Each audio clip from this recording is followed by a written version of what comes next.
naman sa ating balitang sports, unti-unting binuksan ng Team Philippines ang medal haul sa 33rd SEA Games sa Thailand matapos mag-deliver ng dalawang maagang podium finish, isang gold at isang bronze mula sa taekwondo at mountain biking. Sa matinding Pumse Showdown, umatake si Justin Kobe Macario o Marcario gamit ang malinis na forms, matatag na stance at flawless execution para i-dominate ang final round at iuwi ang unang gintong medalya ng bansa.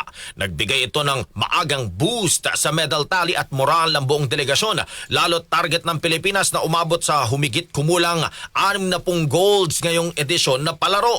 Kasabay nito nagsalpak din ng unang podium finish ang cycling ang Pinoy bet na si John Derek Farr matapos magtala ng 2 minutes 43.676 seconds sa men's downhill run ng mountain biking sa Kaukyo Open Zoo.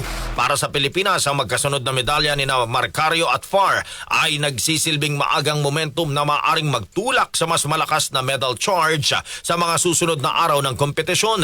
Samantala, nag-withdraw ang buong Cambodia delegation sa 2025 SEA Games sa Thailand dahil sa safety concerns at kahilingan ng pamilya ng mga atleta ayon sa National Olympic Committee of Cambodia. Ang withdrawal ng Cambodia ay isa sa mga hindi inaasahang pangyayari sa Games na patuloy na dinadaluhan ng Timog Silangang Asya.